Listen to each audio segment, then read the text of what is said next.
तो सविता। अरे जिज्जी आप ही बताइए ना, कैसे परेशान ना हूँ। शादी को पूरे 3 साल होने को है, लेकिन अभी तक बहू ने कोई खुशखबरी नहीं सुनाई। मुझे तो लगता है जिज्जी, सच कहूँ ये कोमल ना बांझ है। अरे अपनी बहू को एक बार ना नीमगढ़ वाले बाबा जी के पास लेकर जाओ। सुनीता की बहू है ना अर्चना, जब वो नीमगढ़ वाले बाबा के पास लेकर गई ना अर्चना को, तब उसने खुशखबरी सुनाई है। यही तो सबसे बड़ी दुख की बात है जिज्जी। ये नीमगढ़ वाले बाबा के पास तो अभी तक जो भी अपनी बहू को लेकर गए हैं, सबकी मुरादें पूरी हुई है। और मैं तो इसे पिछले साल लेकर गई थी, लेकिन हमारे घर तो कोई खुशखबरी नहीं आई। इसलिए मुझे लगता है ये कोमल ना बांझ है। अरे मेरी जेठानी की बहू को तो देखो जिज्जी, 1 साल नहीं हुई शादी को और उसने पहले ही खुशखबरी दे दी। क्या बताऊं जिज्जी, मेरी किस्मत फूटी है। अरे 1 साल और इंतजार कर ले सविता, फिर 1 साल के बाद मैं क्या करूंगी जिज्जी। मेरे पास तो अपने बेटे की दूसरी शादी के सिवा और कोई रास्ता ही नहीं है। मम्मी ये क्या उल्टी सीधी बात कर रहे हो आप? देख लो जिज्जी देख लो, अरे मैं इसकी भलाई के लिए सोच रही हूँ और ये उल्टा मुझे ही आके दिखा रहा है। मैंने आपसे कितनी बार कहा है मम्मी कि आप इस तरह से उल्टी सीधी बात मत किया कीजिए। आपको समझ में क्यों नहीं आता? और बुआ जी आप मम्मी को समझाने की बजाय मम्मी का ही साथ दे रहे हो। अरे नहीं बेटा, मैं तो तेरी माँ को समझा रही हूँ कि 1 साल इंतजार कर लो, हो सकता है ऊपर वाले तुम्हारी सुन ले। बुआ जी अगर 1 साल में ऊपर वाले ने हमारी नहीं सुनी तो फिर मैं क्या करूंगा? क्या करेंगी का क्या मतलब? तू मेरा इकलौता बेटा है, मैं तेरी दूसरी शादी करवाऊंगी और मैं ये हरगिज नहीं होने दूंगा। कोमल मेरी बात सुनो। देखिए माँ, हमारी शादी को अभी सिर्फ 3 ही साल हुए हैं और अभी हमें इतनी जल्दी बच्चा चाहिए भी नहीं। देख लो दीदी, देख लो अपने भतीजे को। अरे ये अपने बूढ़े माँ बाप को बिना पोता पोती की शक्ल देखे ही मार देगा। देखिए मैंने आपसे पहले भी कह चुका हूँ और आज फिर से एक बात कहता हूँ, ये दूसरी शादी का ख्याल ना आप अपने दिमाग से निकाल दीजिए। चाहे हमें बच्चा हो या ना हो, मैं दूसरी शादी तो हरगिज नहीं करूंगा। कोमल देख लो दीदी, रोहित कैसे आंखें दिखाता है मुझे। बताओ, इसकी भलाई के लिए सोच रही हूँ मैं कोई इसकी दुश्मन थोड़ी ना हूँ। अरे बस करो सविता, अरे थोड़ा धीरज भी तो धरो। अरे आजकल के बच्चे ना दूसरी शादी के लिए इतने जल्दी तैयार नहीं होते हैं। 4-5 साल बीत जाने दो, जब ये दूसरे के बाल बच्चों को देखेगा ना तो रोहित को खुद लगने लगेगा कि मेरी भी कोई संतान हो। फिर देखना ये मजबूरी में आकर ना दूसरी शादी के लिए खुद तैयार हो जाएगा। तुम ज्यादा परेशान ना हो सविता। अरे क्या कहूँ दीदी, ये तो सविता का रोज रोज का लगा हुआ है। बस हर रोज अपने पोता पोती के बारे में सोचा करती है और खुद भी परेशान होती है और हमें भी परेशान करती है। अरे अभी कोई ज्यादा उम्र नहीं निकली है बच्चों की, 3 ही साल तो हुए हैं शादी को। देखिए जैसे जैसे उम्र बढ़ती है ना, बाल बच्चे होना मुश्किल हो जाता है। अरे तुम्हें तो कोई नहीं समझा सकता। चलो दीदी आप चलकर आराम कर लो, ये सविता की बातों में रहोगी ना तो इसकी तो बातें ही खत्म नहीं होती। ठीक है भैया। कोमल कोमल तुम माँ की बातों को दिल पर क्यों लेती हो? मैं तो दूसरी शादी हरगिज नहीं करूंगा। क्यों नहीं करोगी जी, कर लेना चाहिए। सच्ची तो कहती है आपकी माँ, बांझ हूं मैं। अरे बच्चे हो ना हो मुझे इससे कोई फर्क नहीं पड़ता, लेकिन याद रखना मैं कभी तुम्हारा साथ नहीं छोड़ूंगा। नहीं जी, आपकी माँ आपसे जैसा कहती है आप वैसा कीजिए। वैसे भी आप उनके इकलौते बेटे हो। मुझे भी लगने लगा है जी सचमुच में मैं बांझ हूँ, वरना 1 साल से मैं डॉक्टर्स के चक्कर काट रही हूँ, लेकिन अभी तक मेरी गोद नहीं भरी। अरे मैंने तुम्हें मना किया है ना, ये डॉक्टर के पास जाना बंद कर दो तुम, मुझे कोई फर्क नहीं पड़ता इससे। लेकिन मुझे फर्क पड़ता है जी। आपकी माँ ने पूरे आस पड़ोस में बता रखा है कि मैं बांझ हूँ। अरे जब मैं अड़ोस पड़ोस से भी गुजरती हूँ तो सबकी नजरें मुझ पर आकर टिक जाती है। न जाने वो लोग मेरे बारे में क्या क्या सोचते होंगे। अरे सोचे तो सोचे, हमें आस पड़ोस वालों से क्या लेना देना। देखो कोमल, मैं चाहकर भी अपनी माँ का मुंह बंद नहीं कर सकता, लेकिन मैं तुमसे इतनी रिक्वेस्ट जरूर करता हूँ कि तुम मेरी माँ की बातों को दिल से मत लगाना।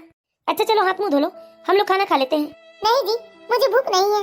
कोमल किसी की बात सुनकर ऐसे तुम खाना पीना से मुंह क्यों फेर लेती हो?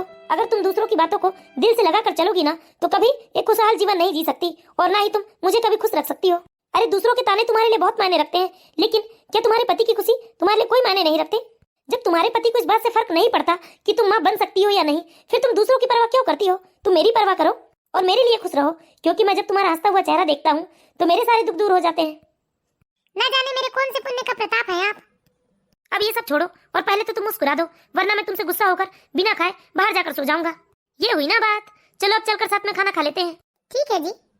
ये है सविता जी की बेटे बहू कोमल और रोहित। सविता जी का एक बेटा रोहित जिसकी पत्नी है कोमल, और सविता जी की एक बेटी भी है अंजलि।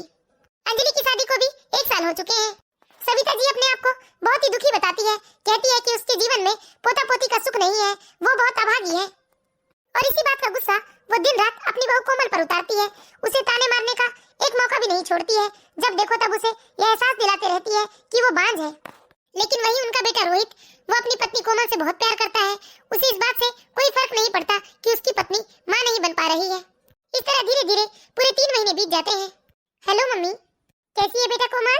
अच्छी हूँ मम्मी। अरे कोई लड्डू बटवाओ, पेड़े बटवाओ, अरे ढोल नगाड़े बजवाओ, मेरी बेटी माँ बनने वाली है। मम्मी मैं आपको बाद में फोन करती हूँ, लगता है माँ जी आवाज लगा रही है। हाँ ठीक है बेटा।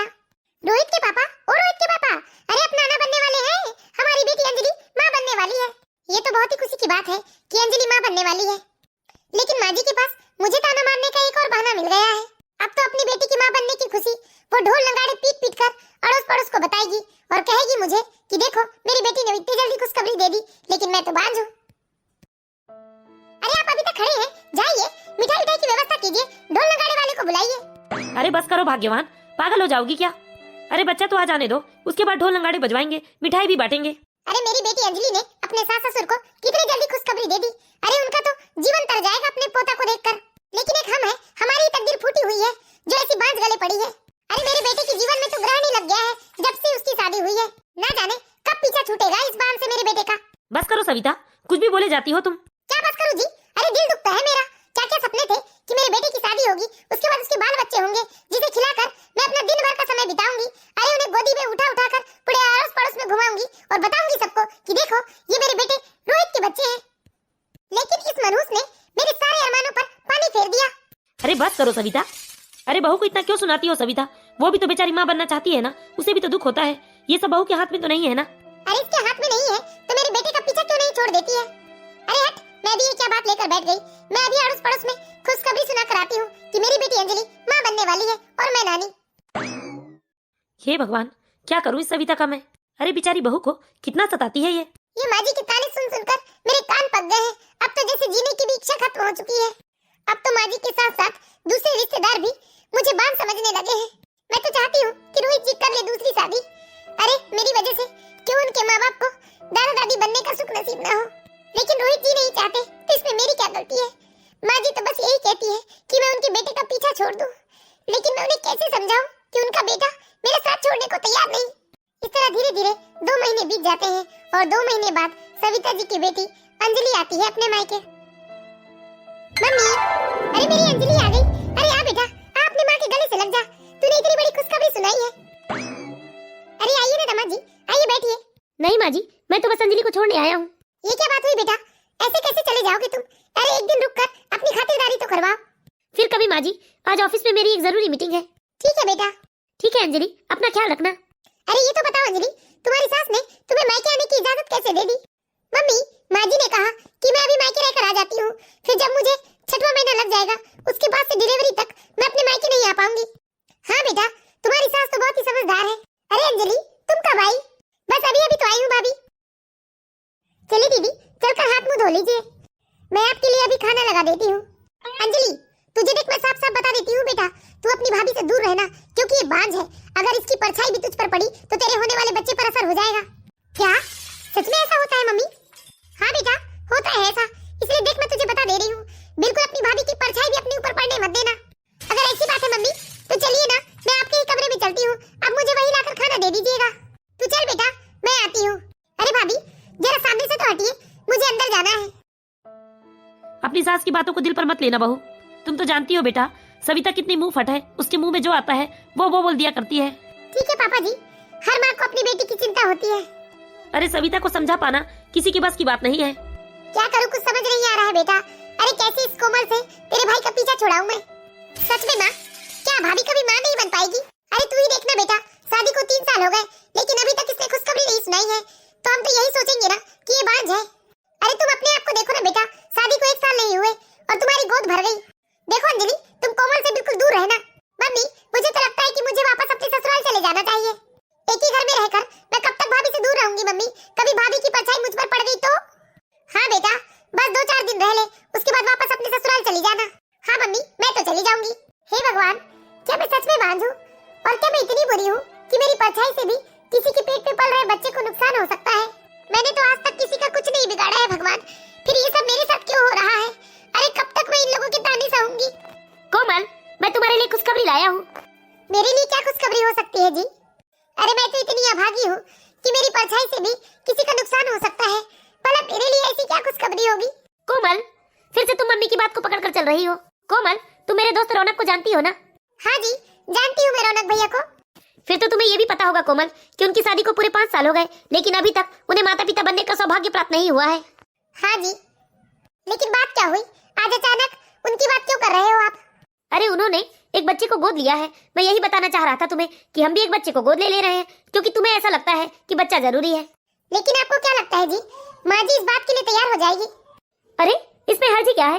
क्यों तैयार नहीं होंगी? माँ को तो यही चाहिए ना कि इस घर में कोई नन्हा मुन्ना बच्चा या बच्ची हो जो उन्हें दादी कह के पुकार सके। अरे अगर हम एक बच्चे को गोद लेंगे तो उस अनाथ बच्चे को माता पिता मिल जाएंगे और हमें हमारा बच्चा मिल जाएगा। सोचो कितनी अच्छी बात है ना। कोमल और रोहित की बात बाहर खड़ी उसकी सास सविता सब कुछ सुन रही थी और ये सब सुनकर सविता को बहुत गुस्सा आता है और वो अपने गुस्से पर काबू नहीं कर पाती और डर के कमरे में घुस आती है। अरे तुम लोगों का दिमाग ठिकाने पर तो है ना? क्या हुआ माँ? ये क्या बकवास कर रहे हो तुम लोग कि अनाथ आश्रम से जाकर तुम बच्चा गोद लेकर आओगे? अरे माँ इसमें बुराई ही क्या है? अरे ये बता रोहित, इसमें अच्छाई क्या है बेटा? अरे हम ऐसे कैसे किसी के भी खून को अपना लेंगे और अपना पोता या पोती कहेंगे? अरे मुझे तो ना अपना खून चाहिए। मम्मी ये क्या उल्टी सीधी बात कर रहे हो आप? अपना खून, उसका खून, इसका खून। क्या आपका खून लाल है और दूसरे का खून सफेद है? ये सब फालतू की बातें हैं माँ, आप इन सब बातों में मत पड़िए। देख रोहित, मैं तुझे साफ साफ कह देती हूँ बेटा, मेरे घर में तो कहीं अनाथ आश्रम का बच्चा नहीं आएगा। बस ये मेरा आखिरी फैसला है, वरना मैं घर छोड़कर चली जाऊंगी। और दूसरी बात, अगर तुम्हारी पत्नी मांझ है, माँ नहीं बन सकती, तो इसे छोड़ो और दूसरी शादी करो बेटा। अरे तुम्हें एक से बढ़कर एक रिश्ते मिलेंगे बेटा। माँ देखिए माँ, मैंने आपसे पहले भी कह चुका हूँ और आज फिर से कहता हूँ कि मैं कोमल को नहीं छोड़ूंगा और ना ही मैं दूसरी शादी करूंगा। आप चाहे जो कुछ भी कर लीजिए। अरे बेटा, इस बांझ डायन ने ना जाने तेरे ऊपर कौन सा जादू कर दिया है जो तू इसे छोड़ने को तैयार ही नहीं होता है। बस कीजिए माँ, ये क्या उल्टी सीधी बातें करते हो आप? अरे बेटा, मैं तेरी माँ हूँ, तेरी भलाई चाहती हूँ। मैं आपके हाथ पर जोड़ता हूँ माँ, प्लीज आप मेरी भलाई मत सोचिए, मुझे ना मेरे हाल पर छोड़ दीजिए। अरे पछताएगा बेटा, बहुत पछताएगा एक दिन तू। आपकी माँ सच कहती है जी, प्लीज मुझे छोड़ दीजिए और आप अपना भला सोचिए। प्लीज कोमल अब तुम शुरू मत हो जाओ। अरे मैं तुम्हें समझाऊं या माँ को समझाऊं, मैं खुद ना बहुत पक गया हूँ और फंस गया हूँ मैं तुम दोनों के बीच में। और मैं तुमसे भी आज आखिरी बार कहता हूँ कि चाहे कुछ हो जाए, मैं दूसरी शादी नहीं करूंगा, मतलब नहीं करूंगा। अरे कितना अरमान लेकर आई थी मैं इस घर में, हमारा एक हंसता खेलता परिवार होगा, लेकिन 3 साल के अंदर ही मुझे अपनी जिंदगी नर्क जैसे लगने लगी है। हे भगवान, मैं क्या करूं, मुझे कुछ समझ नहीं आ रहा है। बेचारी कोमल, अपने सास के ऐसे दुर्व्यवहार की वजह से वो बहुत ही दुखी और परेशान रहती है। सास कोई कम थी क्या, जो अब ननद भी आ गई है, जो अपनी भाभी को हर पल एहसास दिलाती रहती है कि वो बांझ है और उसे अपनी भाभी के साय से दूर रहना है। अरे भाभी, जरा साइड हटिए, मुझे बाहर जाना है। ये क्या बात हुई अंजलि, अपनी भाभी को साइड हटने क्यों बोल रही हो? भैया, माँ ने कहा है कि मुझे भाभी की परछाई से भी दूर रहना है। अंजलि मुझे तुमसे ये उम्मीद नहीं थी। माँ का तो फिर भी समझ में आता है कि वो पुराने ख्यालों की है, लेकिन तुम तो आज के जमाने की पढ़ी लिखी लड़की हो और तुम इन बातों पर भरोसा करती हो। भैया, ये बात मैंने नहीं रखती है कि मैं पढ़ी लिखी हूँ और आज के जमाने की लड़की हूँ। जब बात अपने बच्चे की आती है ना, तो कोई भी माँ बड़े बुजुर्गों का भरोसा करती है। और मैं नहीं चाहती कि मेरी किसी गलती की वजह से मेरे होने वाले बच्चे को कोई नुकसान हो जाए। इसलिए ना भैया, मैं तो भाभी की परछाई से भी दूर रहना चाहती हूँ। आई एम सॉरी यदि आप लोगों को बुरा लगा हो तो। आप क्यों परेशान होते हो जी, मुझे किसी की बातों का कुछ बुरा नहीं लगता है। अब सुनिए जी, आज मुझे फिर से हॉस्पिटल जाना है। आज ऑफिस जाते समय आप मुझे हॉस्पिटल छोड़ दीजिए। अरे कोमल, इस तरह कब तक हॉस्पिटल के चक्कर लगाते रहोगी? मैं तो कहता हूँ ये सब काम छोड़ दो अब तुम। और देखो कोमल, किसी को जवाब देने की कोई जरूरत नहीं है। अरे तुम मेरे साथ खुश रहो, मैं तुम्हारे साथ, बात खत्म। देखो यदि घर के सदस्यों का रवैया ऐसा ही रहा तो हम बहुत जल्दी ये घर छोड़कर चले जाएंगे। नहीं जी, ऐसी बात मत कीजिए आप। अरे कोमल, तुम किस मिट्टी से बनी हो? यहाँ हर रोज तुम्हें ताने कसे जाते हैं, फिर भी तुम यहाँ रहना चाहती हो? अच्छा, ये सब बातें यहीं छोड़ दीजिए और चलिए जल्दी से, मैं भी तैयार हो जाती हूँ। आप मुझे हॉस्पिटल तक छोड़ दीजिए।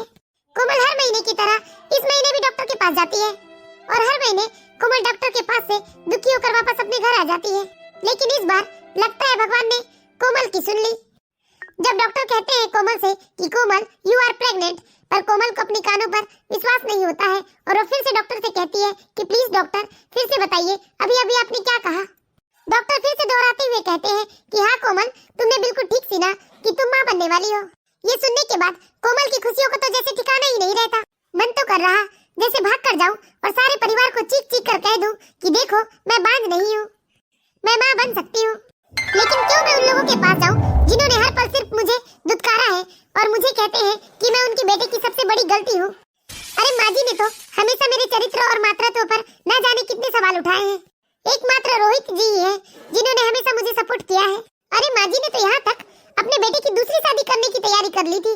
मैं इतनी बड़ी खुशखबरी घर जाकर सबसे पहले तो रोहित जी को ही बताऊंगी। अरे रोहित जी, कहाँ हैं आप? अरे ऐसे चहक रही है दरवाजे से मानो जैसे डॉक्टर ने कह दिया होगा कि माँ बनने वाली है। लेकिन मैं जानती हूँ ये माँ तो कभी बन नहीं सकती। अरे कोमल, ये डॉक्टरों के चक्कर लगाना बंद कर दो। मुझे फर्क नहीं पड़ता इस बात से कि तुम माँ बन सकती हो या नहीं। लेकिन मुझे फर्क पड़ता है जी। मैं जानती हूँ कि आप की तरह मुझ पर इल्जाम तो नहीं लगाते हैं, लेकिन आपकी भी तो दिली इच्छा होगी जी कि आप एक पिता बनो। अरे ये जरूरी नहीं है कोमल कि दुनिया में सबके दिल की इच्छा पूरी हो। लेकिन इस बार भगवान ने हमारी सुन ली रोहित जी, और आपकी और मेरी दोनों की दिल की इच्छा पूरी हो गई है। क्या मैं पिता बनने वाला हूँ? अरे ये हो ही नहीं सकता बेटा, जरूर इसकी कोई ना कोई चाल है। कोमल को लगता होगा कि वो इस तरह से झूठ बोल देगी तो मैं तुम्हारी दूसरी शादी नहीं करवाऊंगी। बस करो माँ, अब मैं अपनी पत्नी का अपमान बिल्कुल बर्दाश्त नहीं करूंगा, और मेरी पत्नी माँ नहीं भी बनती तब भी मैं इसे कभी नहीं छोड़ता। और मैं आपको एक बात समझा देता हूँ माँ, अगर अब भी आप कोमल को उल्टा सीधा बोलने से बाज नहीं आएंगी ना, तो मैं अपनी पत्नी को लेकर कहीं और चला जाऊंगा, लेकिन इस घर में आप लोगों के साथ नहीं रहूंगा। अरे पिछले 4 सालों से ये सब लोगों के मानसिक तनाव सह रही है। अरे बेटा, ये तू क्या बोल रहा है? तू इस कोमल के लिए अपने माँ बाप को छोड़ देगा? अरे यही संस्कार दिए हैं क्या तेरे माँ बाप ने तुझे? हाँ माँ, जिस कोमल की आप बात कर रही है ना, असल में वो कोमल मेरी पत्नी है। और ये सब तो मैंने आपसे ही सीखा है माँ कि एक पत्नी से पूरा परिवार चलता है। पति पत्नी का रिश्ता एक अटूट बंधन होता है।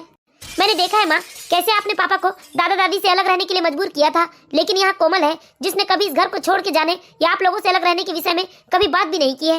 लेकिन एक बात तो मैं समझ सकता हूँ माँ, बिना प्रेम और सम्मान के किसी के साथ रहना कितना कष्टदायक होता है।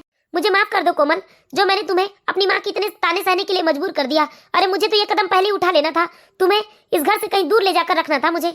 नहीं जी, जब मैंने इस घर में इतना दुख सहा है तो फिर अब तो ये खुशी का समय है मेरे लिए।